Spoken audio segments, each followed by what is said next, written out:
बिस्मिल्लाहिर्रहमानिर्रहीम। आज हम स्टार्ट करने वाले हैं जनाब पीरा ऑपरेशंस एंड प्रोसीजर रूल्स 2025। इसका जो सबसे पहली जो डिफ़िकल्टी स्टूडेंट्स को आ रही है वो ये है कि ये ऑनलाइन बहुत ही मेरे तो ख्याल है अवेलेबल ही नहीं है।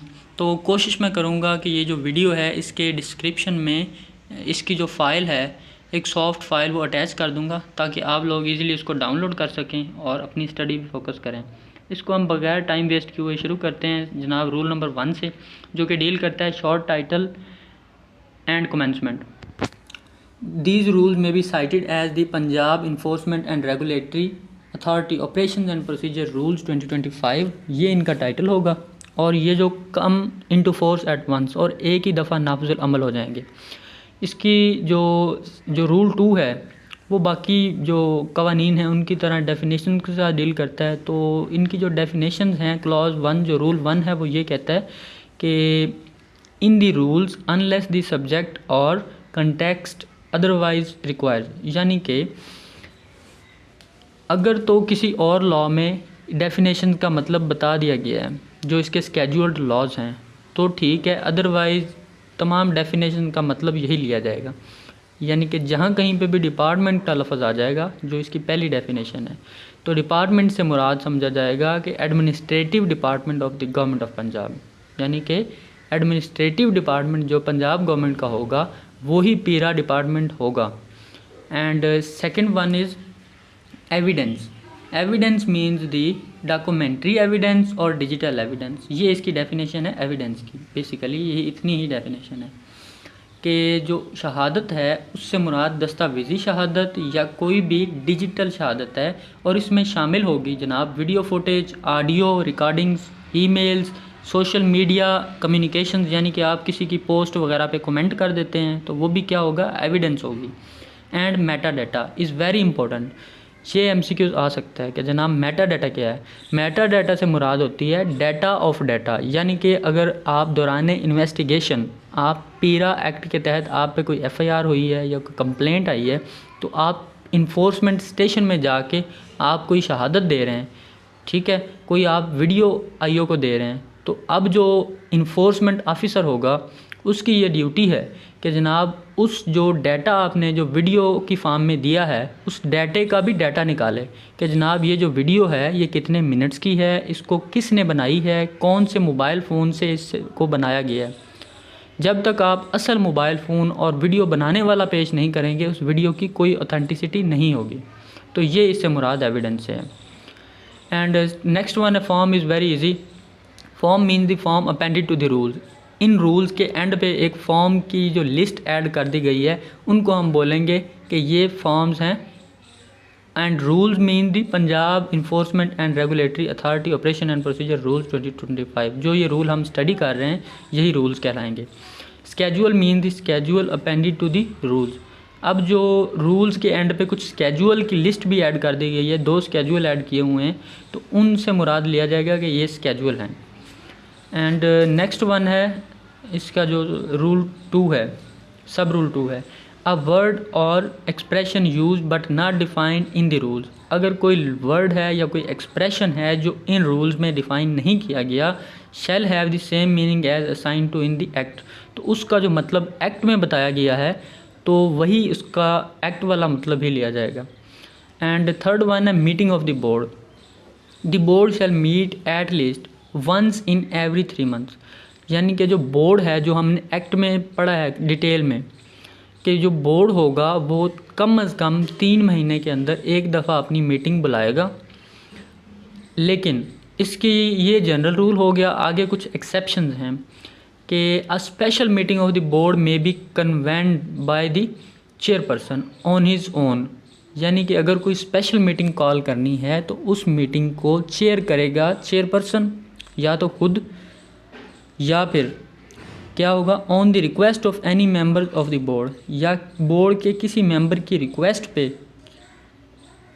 ठीक है, कोई भी अर्जेंट मैटर आ जाता है तो उस पे भी मीटिंग को कॉल किया जा सकता है। एंड नेक्स्ट वन है the secretary of the board shall issue meeting notice. अब जो कोई भी स्पेशल मीटिंग कॉल करनी है तो सेक्रेटरी की ये ड्यूटी है सेक्रेटरी टू दी बोर्ड, उसकी ये ड्यूटी होगी कि जनाब वो नोटिस इशू करेगा, स्पेसिफाई उसमें डेट करेगा, टाइम लिखेगा एंड प्लेस, और जिस जगह पे मीटिंग होनी है वो जगह भी मेंशन करेगा। उसके साथ साथ उस मीटिंग का एजेंडा भी लिखेगा,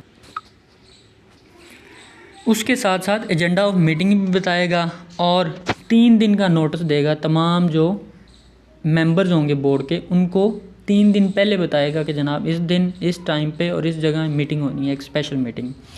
उसके बाद इसकी प्रोवाइजो है, provided that in the special meeting, यानी कि अगर कोई स्पेशल मीटिंग कॉल कर रहे हैं तो ये ड्यूटी है चेयरपर्सन की। ये चेयरपर्सन की पावर है कि वो टाइम को, जो 3 दिन का टाइम है उसको भी रिड्यूस कर सकता है, उसको 1 दिन में, उसको जो है 2 दिन का नोटिस भी दे सकता है।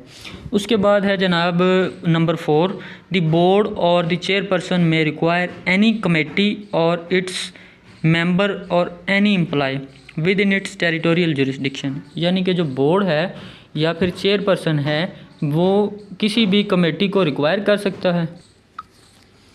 उसके बाद है जी, जो बोर्ड है या चेयरपर्सन है वो कमेटी को रिक्वायर कर सकता है, किसी भी कमेटी को या उसके मेंबर्स को या उसके एम्प्लॉय को, अपनी जो जुरिस्डिक्शन है, टेरिटोरियल जुरिस्डिक्शन है उसके अंदर कि वो अटेंड करे मीटिंग को।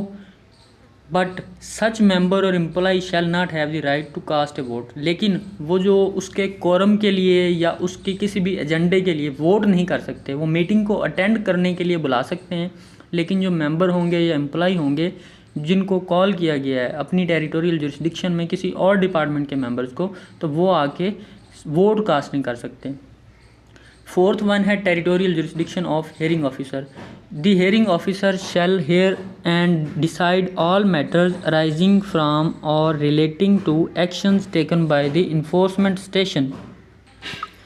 अब जो बात की जा रही है कि जनाब जो हेयरिंग ऑफिसर होंगे उनकी टेरिटोरियल जुरिस्डिक्शन क्या होंगी। The hearing officer shall hear and decide all matters arising from or relating to actions taken by the enforcement station established under his territorial jurisdiction, यानी कि हेयरिंग ऑफिसर जो है वो bound है कि वो सुनेगा और डिसाइड करेगा तमाम मैटर जो उसके इन्फोर्समेंट स्टेशन की टेरिटोरियल जुरिस्डिक्शन के अंदर वकूफ़ पज़ीर हुए हैं। एंड 5th वन है complaints of public nuisance. The complaint shall contain the following details. जो पब्लिक न्यूसेंस की कंप्लेंट होंगी उसके साथ क्या क्या अटैच किया जाएगा या उस कंप्लेंट में क्या क्या चीज़ें लिखी जाएंगी। इसमें नंबर 1 है location and nature of the public nuisance. उस जो पब्लिक न्यूसेंस है उसकी नेचर एक तो मेंशन की जाएगी, कोई भी आप एप्लीकेशन दे रहे हैं, दरख्वास्त दे रहे हैं, और उसकी लोकेशन के कौन सी जगह पे पब्लिक न्यूसेंस हुई है। नंबर 2 है इलीगल एक्ट और ओमिशन भी आप मेंशन करेंगे कि क्या जो है वो गैर कानूनी अमल हुआ है या ओमिशन हुई है। एंड 3rd वन है कॉमन इंजरी, उसमें आप लिखेंगे, डेंजर लिखेंगे, और अनायंस टू द पब्लिक और the people who dwell and occupy property in the vicinity caused by the public nuisance. आप जो है कॉमन इंजरी उस कंप्लेंट में मेंशन करेंगे, या आप कोई भी डेंजर जो है या अनायंस जो पब्लिक है जो उसके साथ कोई प्रॉपर्टी होल्ड कर रही है जहाँ पे ये पब्लिक न्यूसेंस हो रही है और उससे साथ वाले लोग भी मुतासर हो रहे हैं, तो आप ये सब चीज़ें कंप्लेंट में मेंशन करेंगे। एंड 4th वन है इंजरी, ऑब्स्ट्रक्शन, डेंजर और annoyance caused by the public nuisance to person who may have occasion to use any public right. और उस जो है जो पब्लिक न्यूसेंस है उसकी वजह से इंजरी हो रही है, ऑब्स्ट्रक्शन हो रही है, या कोई भी डेंजर और अनायंस हो रहा है जो दूसरे किसी लोग को, दूसरे किसी पर्सन को जो वहाँ पे अपना पब्लिक राइट इस्तेमाल करते हैं उनको। नंबर 2 है a complaint shall other than the department, whistle blower और एनी एम्प्लॉय। अब कोई भी कंप्लेनेंट है जो कि डिपार्टमेंट के अलावा है, विसल ब्लोअर भी नहीं है और एम्प्लॉय भी नहीं है, वो क्या करता है, कोई प्राइवेट पर्सन है, वो सबमिट करेगा N affidavit and evidence available with him along the complaint. अब कोई भी कंप्लेनेंट है जो कि ना तो कोई डिपार्टमेंट का बंदा है, ना ही कोई डिपार्टमेंट है, ना कोई विसल ब्लोअर है, ना ही कोई एम्प्लॉय है, तो वो क्या करेगा, वो जनाब सबसे पहले कंप्लेंट में के साथ साथ एक एफिडेविट यानी कि बयान हल्फी देगा। उसके अलावा जितने भी सबूत अवेलेबल होंगे उसके पास वो भी कंप्लेंट के साथ साथ जमा करवाएगा। नंबर 3 जो सब रूल नंबर 3 है, a complaint of public nuisance submitted before SDO। अब कोई भी एक कंप्लेंट है जिसके साथ आपने ये सारे डॉक्यूमेंट जो अबव मेंशन्ड हैं अटैच करके आपने जमा करवा दिए हैं किसी SDO को, ठीक है, तो क्या होगा, या हेयरिंग ऑफिसर को या बोर्ड को या अथॉरिटी को, as the case may be, shall be refer to the concerned enforcement officer. तो उस जो कंप्लेंट होगी उसको एक इन्फोर्समेंट ऑफिसर को मार्क कर दी जाएगी कि आप इसको सुने। 4th वन है, after seeking report from the investigation officer the enforcement officer शैल। अब जो है उस कंप्लेंट पे रिपोर्ट ली जाएगी IO से, इन्वेस्टिगेशन ऑफिसर से। कौन लेगा रिपोर्ट? जो इन्फोर्समेंट ऑफिसर है वो। और फिर वो क्या करेगा, issue an EPO if there exist a public nuisance. अगर उसको लगता है कि यहाँ पे पब्लिक न्यूसेंस हुई है तो फिर वो EPO एक इशू कर देगा। EPO से मुराद है emergency prohibition order. And B है जी, refer the matter to the concern SDO for further action if complaint is false, frivolous और वेक्सेशियस। और अगर जो है वहाँ पे कोई पब्लिक न्यूसेंस नहीं हुई और कंप्लेंट जो है वो क्या है, झूठी है, फ्रिवुलस है और वेक्सेशियस है, तो फिर जो है वो SDO को मार्क करेगा और उसको बोलेगा कि जनाब इस पर्सन के ख़िलाफ़, इस कंप्लेनेंट के ख़िलाफ़ कोई फर्दर एक्शन जो है वो लिए जाएँ। 5th वन है, enforcement officer shall submit daily report of information received and action taken against the public nuisance matter to the SDO।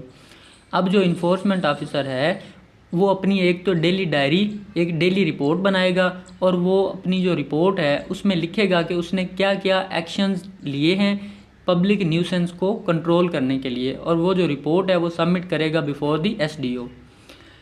6th one, rule number 6 है जी, कंप्लेंट्स ऑफ मूवेबल इंक्रोचमेंट्स। अब जो है कोई भी कंप्लेंट आ गई है movable encroachment के हवाले से, तो उसको कैसे डील किया जाएगा। The complaint of movable encroachment shall. अब जो है उसके साथ साथ जो उस कंप्लेंट में क्या क्या लिखा जाएगा, अगर किसी ने भी मूवेबल इंक्रोचमेंट्स को हटवाना है तो सबसे पहले contain the detail of the location and nature of the movable encroachment on the state property.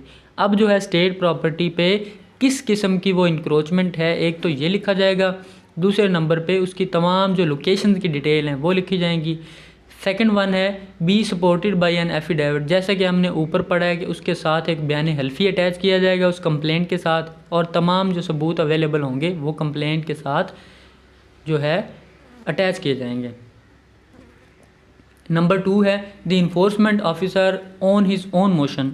Enforcement officer या तो खुद या फिर क्या है कंप्लेंट पे और रेफरेंस फ्राम द डिपार्टमेंट और custodian of the state property, information from whistle blower और any direction from authority, board, hearing officer और SDO, इन तमाम की कंप्लेंट पे या वो खुद क्या करेगा enforcement officer, shall inspect the site and take the stance of the person concern. उस जगह का जाके वो मुलायजा कर सकता है और तमाम जो वहाँ पे कंसर्न पर्सन हैं उनका इंस्टांस भी रिकॉर्ड कर सकता है, उनका मौक़िफ़ भी ले सकता है with the assistance of the requisite enforcement squad. जहाँ कहीं पे वो मुतलका स्क्वाड की उसको ज़रूरत होगी, मुतलका जो है नफरी की ज़रूरत होगी, वो भी लेके जाएगा और तमाम वहाँ के कंसर्न पर्सन का मौक़िफ़ लेगा। नेक्स्ट है जी, if the enforcement officer after inspection of site and collection of evidence is satisfied that the encroachment needs to be removal under the law, he shall serve. अगर इन्फोर्समेंट ऑफिसर को लगता है site को inspection करने के बाद और सबूत इकट्ठे करने के बाद कि जनाब यहाँ से इंक्रोचमेंट को रिमूव होना चाहिए कानून के मुताबिक, तो फिर वो क्या सर्व करेगा, फिर वो जनाब एक नोटिस देगा जो इलीगल ऑक्युपायर है वहाँ का उसको, कि वो अपनी जो वजह है वो सामने लाए, यानी कि शो काज नोटिस देगा 3 दिन के अंदर अंदर, ठीक है, from the date of receipt of the notice, कि वो 3 दिन के अंदर अंदर शो काज दे आके जो इलीगल ऑक्युपायर है वो इन्फोर्समेंट ऑफिसर को आके बताएगा कि उसने ये जगह क्यों होल्ड की हुई है। एंड सेकंड वन है, removal order to illegal occupier to vacate the state property within 3 days from the date of receipt of such order. और इलीगल ऑक्युपायर को वहाँ से हटाने का ऑर्डर दिया जाएगा कि कि आप अपनी मूवेबल प्रॉपर्टी को 3 दिन के अंदर अंदर यहाँ से हटा लें, जिस दिन आपको ऑर्डर रिसीव हुआ है उस दिन के 3 दिन के अंदर अंदर। फोर्थ वन है, if the illegal occupier fails to satisfy the enforcement officer और vacate the state property within the specified time. और अगर जो है इलीगल ऑक्यूपायर, नंबर 1 पे तो ये है कि जो इन्फोर्समेंट ऑफिसर है उसको कोई एक रीज़नेबल जो कॉज है वो नहीं दे पाता, उसको सेटिस्फाइड नहीं कर पाता, या फिर उस जो स्टेट प्रॉपर्टी है वहाँ से अपनी मूवेबल प्रॉपर्टी जो मूवेबल इंक्रोचमेंट है उसको नहीं हटाता, तो फिर क्या होगा, the enforcement officer shell after expiry of such period, जो इन्फोर्समेंट ऑफिसर होगा उस जो दौरानिया है उसके गुजरने के बाद जो 3 दिन हैं उनके बाद क्या करेगा, take any action provided under section 2 of section 38 of the act. तो फिर जो सेक्शन 38 की क्लास 2 में तमाम पावर जो बताई गई हैं, तमाम एक्शन जो बताए गए हैं वो लेगा जो इन्फोर्समेंट ऑफिसर है। And fifth one is the enforcement officer shall submit daily report of information received and action taken against the movable encroachment to the SDO. Same ऊपर वाली बात है कि जो इन्फोर्समेंट ऑफिसर होगा वो अपनी डेली रिपोर्ट सबमिट करवाएगा और तमाम जो एक्शन उसने लिए हैं वो जो है एसडीओ को रिपोर्ट जमा करवाएगा, daily report. And 7 is complaints of immovable encroachments. ऊपर था मूवेबल, यहाँ पे इमूवेबल इंक्रोचमेंट्स हैं, उसको हटाने के लिए कोई कंप्लेंट आई है तो उसमें क्या क्या अटैच होगा, the complaints of movable immovable encroachment shall contain the detail of the location, same चीज़ है, नेचर उसमें लिखी जाएगी, इमूवेबल, ठीक हो गया। इसमें 2 ही चीज़ें हैं, या उसमें लोकेशन लिख दी जाएगी और दूसरी चीज़ है उसकी नेचर, जो इमूवेबल इंक्रोचमेंट है उसकी नेचर लिखी जाएगी कि किस तरह की इंक्रोचमेंट्स हैं। एंड बी क्लॉज इसकी जो आ जाती है वो है be supported by an affidavit and all evidence available with the complaint, same वही चीज़ें हैं। एंड दूसरे नंबर पे है जी enforcement officer on his own motion, या तो इन्फोर्समेंट ऑफिसर खुद या किसी की कंप्लेंट पे किसी भी डिपार्टमेंट की custodian of the state property से, इंफॉर्मेशन फ्राम विसल ब्लोअर से, जो हमने ऊपर सेक्शन पढ़ा है सेम वर्ड टू वर्ड वही है, ठीक है। इन्फोर्समेंट ऑफिसर या तो खुद कोई एक्शन लेगा जो इमूवेबल इंक्रोचमेंट है उनको हटाने के लिए, या ये जो बताए गए हैं किसी की भी कंप्लेंट पे क्या करेगा, उस साइट को इंस्पेक्ट करेगा और दूसरी पार्टी जो हैं, कंसर्न पर्सन जो हैं जिन्होंने इंक्रोचमेंट की हुई है, उनका जो स्टांस होगा उसको रिकॉर्ड करेगा, और अगर उसको लगता है कि यहाँ से इंक्रोचमेंट हटा देनी चाहिए तो फिर क्या करेगा, he shall through the SDO submit a report to the hearing officer, तो वो एसडीओ के ज़रिए से हियरिंग ऑफिसर को एक रिपोर्ट जमा करवाएगा। इसकी एक एक्सेप्शन है, एक प्रोवाइजो है, provided that in case of civil litigation regarding title of state property the report shall specify the status of such litigation. और अगर जो है कोई स्टेट की प्रॉपर्टी है जिस पे कोई स्टे चल रहा है या कोई भी उसकी कोई civil litigation in the court pending है अभी, तो फिर उस सिविल लिटिगेशन का स्टेटस भी लिखा जाएगा कि ये किस स्टेज पे है, उसमें एविडेंस हो रही है, उसमें कौन से स्टेज पे है, ठीक हो गया। थर्ड वन है on the receipt of report from the enforcement officer. अब इन्फोर्समेंट ऑफिसर ने रिपोर्ट भेज दी है, the hearing officer shall issue notice. अब जो हियरिंग ऑफिसर होगा वो क्या करेगा, नोटिस इशू करेगा, किसको, इलीगल ऑक्यूपायर को।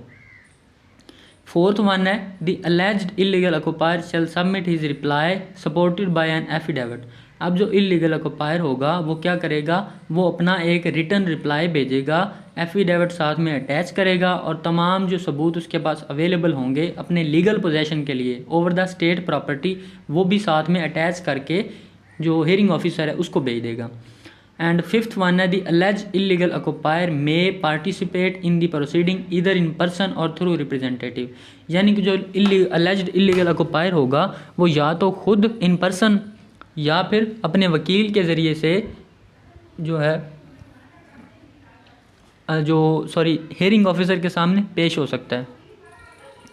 सिक्स वन है the hearing officer if deem necessary may call for the record of any department और any agency under the schedule laws for the purpose of ascertaining the veracity of the stance taken by the alleged illegal occupier in his reply especially with respect to his legal right or entitlement over the state property in possession। ये बहुत ही important जो 6 सब rule 6 है ना, ये बहुत ही important है। इसमें जो हेयरिंग ऑफिसर है, अगर उसको ज़रूरी लगता है जब कोई भी इलीगल ऑक्यूपायर है वो ये कहे कि जनाब मैं यहाँ पे इलीगल ऑक्यूपायर नहीं हूँ, मेरा इस पे एक कानूनी हक है, मैं इसका इंटाइटलमेंट है मेरे पास, इसकी इस स्टेट प्रॉपर्टी का मैं लीगल राइट है मेरा, तो जो इन्फोर्समेंट ऑफिसर हेयरिंग ऑफिसर होगा वो किसी भी डिपार्टमेंट से रिकॉर्ड, जो लैंड रिकॉर्ड है वो मंगवा सकता है आया कि इस प्रॉपर्टी का कौन लीगल राइट रखता है। ये इसमें बात की गई है। 7 है after hearing all the concerned and examining the evidence, तमाम जो चीज़ें हैं उनको एग्ज़ामिन करने के बाद, तमाम सबूतों को देखने के बाद जो हेयरिंग ऑफिसर होगा, अगर तो वो सेटिस्फाइड है कि यहाँ से इंक्रोचमेंट रिमूव होनी चाहिए तो वो ऑर्डर कर देगा 15 दिन के अंदर अंदर यहाँ से इंक्रोचमेंट्स को हटा दिया जाए।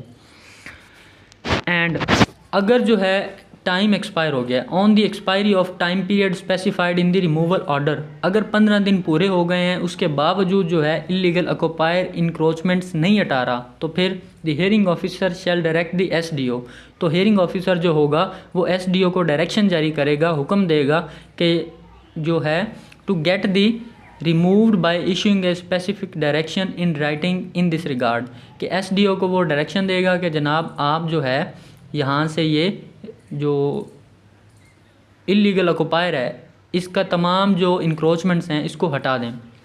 9th वन है the enforcement officer shall submit daily report, वही सेम चीज़ है कि जो इन्फोर्समेंट ऑफिसर है वो अपनी जो डेली रिपोर्ट है उसने जो भी एक्शन लिए हैं या जो भी इंफॉर्मेशन उसके पास आई है वो इमूवेबल प्रॉपर्टी की, इमूवेबल इंक्रोचमेंट के हवाले से, तो वो तमाम अपनी जो डेली रिपोर्ट है वो एसडीओ साहब को सबमिट करवाएगा। अब जनाब रूल नंबर 8 है जो रिप्रेजेंटेशन के साथ डील करता है कि a representation shall contain the grievance any legal right और entitlement over any premises, land, place, building, vehicle, card, article और item, and shall be supported by all the relevant evidence and affidavit to the facts alleged therein by the offender और aggrieved person. यानी कि अब जो है कोई भी जो पर्सन है वो एग्रीव्ड हुआ है, वो हेयरिंग ऑफिसर के ऑर्डर से एग्रीव्ड हुआ है, तो वो क्या करेगा, वो तमाम अपने जो सबूत हैं वो साथ में अटैच करके, ठीक है, तमाम एविडेंस साथ में अटैच करके एक जो है रिप्रेजेंटेशन मूव करेगा, उसमें साथ में एफिडेविट भी अटैच करेगा। और उसके बाद क्या होगा, where the act of an unauthorized officer is challenged, और अगर जो है किसी भी अथोराइज ऑफिसर का कोई एक्ट है वो चैलेंज हो गया है तो the representation shall contain the illegality और excess committed by the concerned officer in excess of his powers, और साबित हो जाता है कि जनाब जो कंसर्न्ड ऑफिसर था उसने अपनी पावर्स को एक्सेसिवली एक्सरसाइज किया है या इलीगली उसने अपने पावर्स को इस्तेमाल किया है, तो क्या होगा, अ representation shell not B admissible if. Third one है जनाब, किन सूरतों में जो रिप्रेजेंटेशन होगी उसको एडमिसिबल नहीं किया जाएगा। अगर number 1 representation of similar nature has already been dismissed, यानी कि वो ये कह रहे हैं कि इससे पहले भी same he cause of action पे पहले भी कोई जो है रिप्रेजेंटेशन वो डिसमिस हो चुकी हो, तब जो है आप नई रिप्रेजेंटेशन उसी काज ऑफ एक्शन पे उसी नेचर पे फाइल नहीं कर सकते। नंबर 2 है action was taken by enforcement officer on direction of hearing officer under section 39 of the act, यानी कि कोई भी इन्फोर्समेंट ऑफिसर का एक्शन है जो कि उसको हेयरिंग ऑफिसर ने अंडर सेक्शन 39 डायरेक्शन किए हैं तो उसको भी आप चैलेंज नहीं कर सकते, रिप्रेजेंटेशन आप मूव नहीं कर सकते। थर्ड वन है removal order with respect to the immovable encroachment has been issued by the hearing officer, यानी कि कोई भी रिमूवल ऑर्डर है आप उसको भी चैलेंज नहीं कर सकते जो कि इशू किया गया है by the hearing officer, and the offender और aggrieved person was party to said proceeding, और ऑफेंडर जो है या जो एग्रीव्ड पर्सन है जिसका राइट मुतासर हुआ है वो तब भी उसमें पार्टी था, जब वो रिमूवल के ऑर्डर जारी हुए हैं तब भी वो उस चीज़ को चैलेंज नहीं कर सकते, उसका रिप्रेजेंटेशन मूव नहीं कर सकते। फोर्थ वन है the representation shall be filed by the offender और aggrieved person within 30 days from accruing of cause of action. ये उसका एक टाइम लिमिटेशन आ गया है कि आप कितने दिन के अंदर अंदर रिप्रेजेंटेशन मूव कर सकते हैं, वो है 30 दिन। And the same shall be decided by the hearing officer within 60 days of its filing. और हेयरिंग ऑफिसर की ये ड्यूटी होगी कि जब भी उसके पास कोई रिप्रेजेंटेशन आएगा उसको 60 दिन के अंदर अंदर डिसाइड करेगा, उसका फैसला करेगा। नंबर 9 है हेयरिंग प्रोसीजर। अब कोई भी रिप्रेजेंटेशन या कोई भी कंप्लेंट आ गई है तो उसका प्रोसीजर क्या अडॉप्ट किया जाएगा by the hearing officer. Number 1 the hearing officer shall take up the representation submitted before him as soon as it may be practicable but not later than 3 working days from the date of its receipt. अब जो hearing officer होगा वो take up कर लेगा कोई भी representation अगर उसको सबमिट की गई है तो उस रिप्रेजेंटेशन को जितनी जल्दी मुमकिन हो सकता है, जितना प्रैक्टिकेबल जल्दी होगा वो उसको क्या करेगा, उसको टेकअप कर लेगा। लेकिन 3 दिन से ज़्यादा, 3 working day से ज़्यादा वो डिले नहीं करेगा। एंड सेकंड वन है द ऑफेंडर और एग्रीव्ड पर्सन शैल अटेंड ऑल हेयरिंग। अब जो ऑफेंडर होगा या जो एग्रीव्ड पर्सन होगा जिसने रिप्रेजेंटेशन मूव किया है वो तमाम हेयरिंग्स को अटेंड करेंगे before the hearing officer, hearing officer के सामने, इन पर्सन और थ्रू रिप्रेजेंटेटिव। अब या तो वो खुद भी जा सकते हैं, अपने वकील के ज़रिए भी वहाँ पे पेश हो सकते हैं। थर्ड वन है the hearing officer may call for the record of any department और any statutory agency or any agency under the scheduled laws in order to ascertain. Simple वही ऊपर वाली बात इसमें भी है कि जो हेयरिंग ऑफिसर है वो किसी डिपार्टमेंट से भी किसी रिकॉर्ड को भी तलब कर सकता है अगर जो है कोई भी एग्रीड पर्सन या ऑफेंडर ये एलेज करे कि जनाब ये जो इलीगल ऑक्यूपायर मुझे बनाया गया है या ये जो प्रॉपर्टी मुझसे रिमूव करवाई गई है, इंक्रोचमेंट जहाँ से मेरी रिमूव करवाई गई हैं, मैं उसका लीगली इंटाइटल्ड हूँ, मेरा वहाँ पे लीगल राइट बनता है। तब जो है हेयरिंग ऑफिसर उस चीज़ को मालूम करने के लिए, असरटेन करने के लिए आया कि ये वहाँ का वाकई मालिक है या नहीं है, तो किसी भी डिपार्टमेंट से रिकॉर्ड तलब कर सकता है। फोर्थ वन है जी hearing officer allows the offender और aggrieved person to produce evidence. अब जो हेयरिंग ऑफिसर है वो क्या कर सकता है, उसके पास ये भी पावर है कि वो किसी भी ऑफेंडर को या किसी भी एग्रीव्ड पर्सन को ये कह सकता है कि जनाब आप सबूत लेके आएँ, एविडेंस लेके आएँ। द इन्फोर्समेंट ऑफिसर और any officer authorized by him shall be given opportunity to cross examine the witnesses and rebut the evidence so produce. अब जो इन्फोर्समेंट ऑफिसर होगा या कोई भी ऑफिसर होगा उसको भी अपॉर्चुनिटी दी जाएगी, उसको भी मौका दिया जाएगा कि आप उसके क्रॉस एग्जामिनेशन भी कर लें, जो एविडेंस आपने पेश किए हैं उसको रिबट करने के लिए आप जिरा भी कर सकते हैं। यहाँ पे एक जनरल रूल है, उसकी बुनियाद पे दूसरी पार्टी को भी सुनना ज़रूरी है। एक जो लीगल मैगज़िम है या जो जनरल मैगज़िम है वो ये है कि no one can be decided unheard ऑडी अल्ट्रम पार्टम, एक ये मैगज़िम है, इसकी बुनियाद पे किसी को भी सुने बगैर फ़ैसला नहीं किया जा सकता। फिफ्थ वन है any evidence under the act shall be taken on oath. कोई भी जो एक्ट आपने करना है उसको आप क्या करेंगे, कोई भी एविडेंस आपने प्रोड्यूस करना है उसको हलफ पे आप देंगे, हलफ पहले उठाएंगे फिर उस एविडेंस को, उस शहादत को देंगे। और अफर्मेशन या कोई भी अफर्मेशन करनी है and shall be recorded kept और maintain in the separate case file assigned to the matter.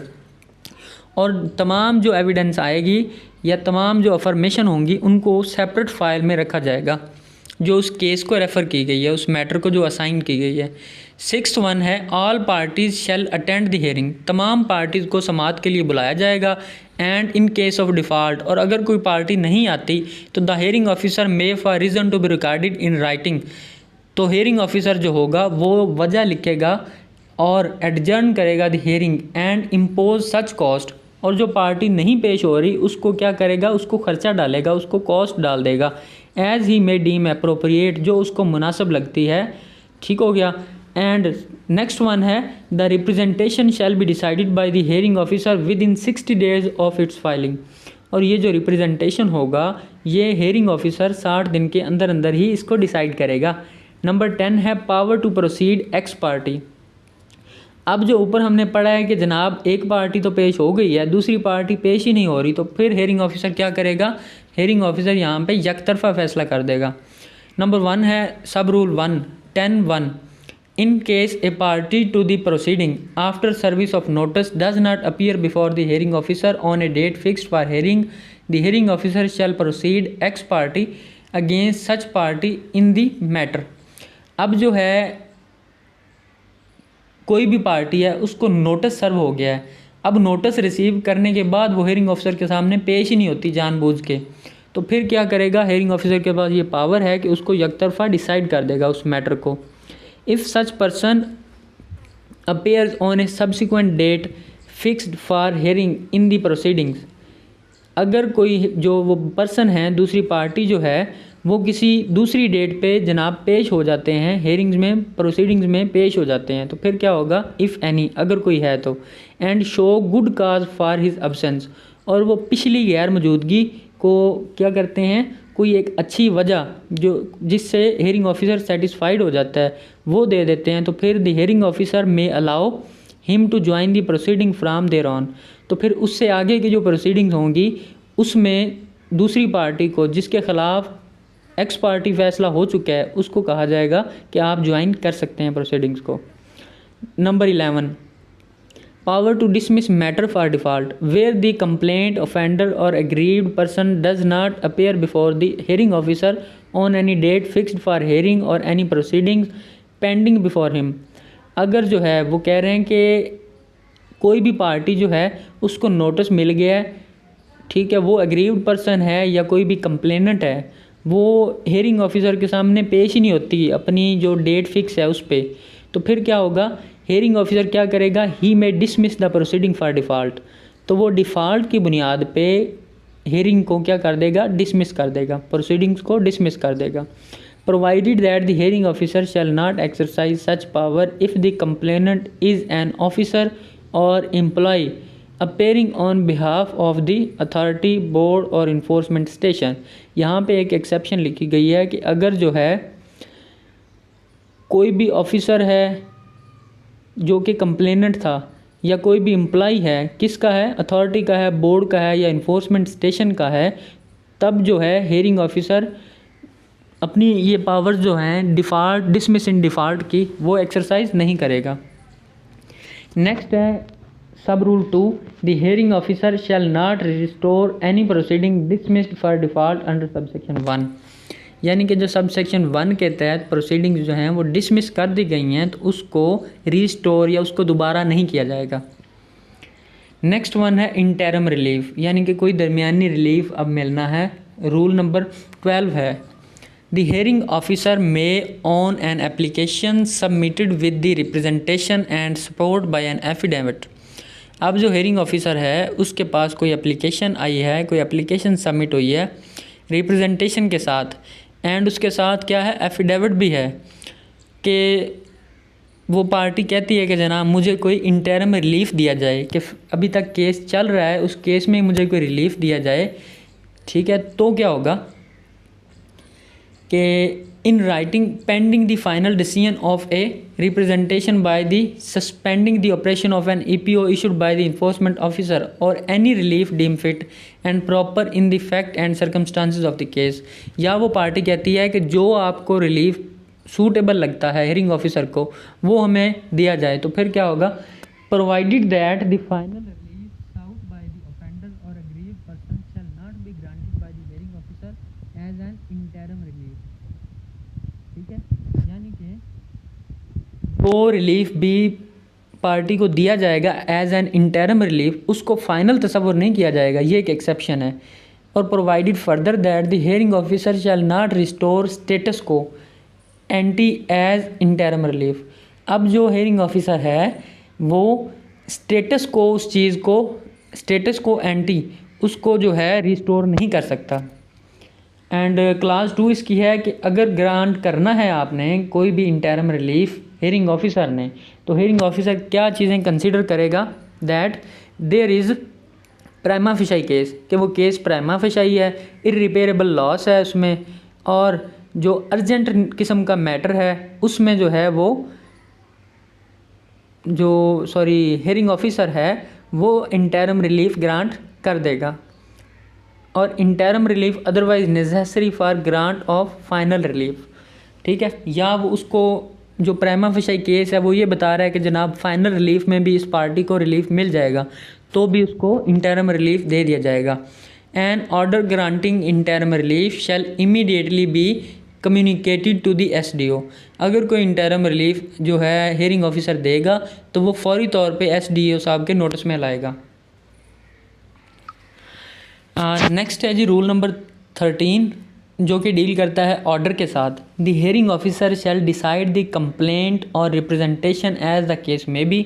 अब जो हेयरिंग ऑफिसर है वो क्या करेगा, उस कंप्लेंट को या जो रिप्रेजेंटेशन उसके पास आया है उसको डिसाइड करेगा by issuing an written order stating reason for the decision. अपना जो ऑर्डर जो लिखेगा हेयरिंग ऑफिसर उसके वजूहात भी, उसकी रीज़न्स भी लिखेगा उसमें कि मैंने इन रीज़न्स की बुनियाद पे ये डिसीजन किया है।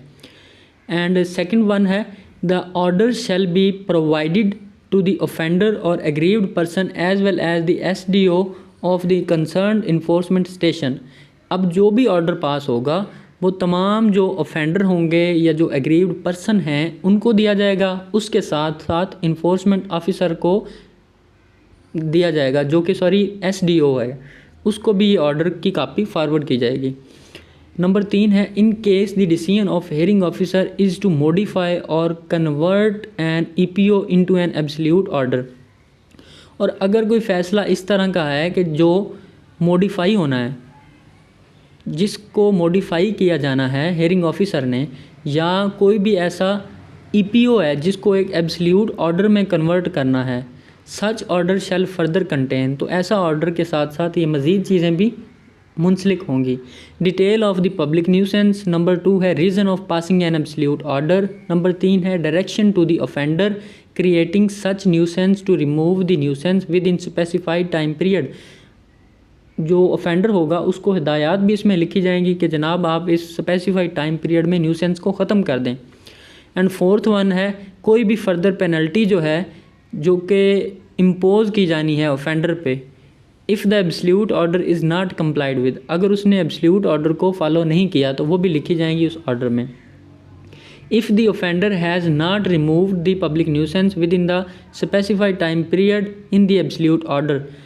अब जो है जो ऑफेंडर है उसने उस न्यूसेंस को, एब्सोल्यूट ऑर्डर भी पास हो गया उसके बावजूद रिमूव नहीं किया, तो फिर क्या होगा, the hearing officer shall direct the SDO to get the absolute order enforced. जो हेयरिंग ऑफिसर होगा वो SDO को हिदायत जारी करेगा कि जनाब जो एब्सोल्यूट ऑर्डर है उसकी आप इन्फोर्समेंट करवाएं, तो फिर SDO उसकी इन्फोर्समेंट करवाएगा। एंड इन्फोर्समेंट ऑफिसर वो shall enforce the absolute order in the manner provided under subsection 5 of section 36 of the act. ठीक हो गया। एंड नेक्स्ट है जी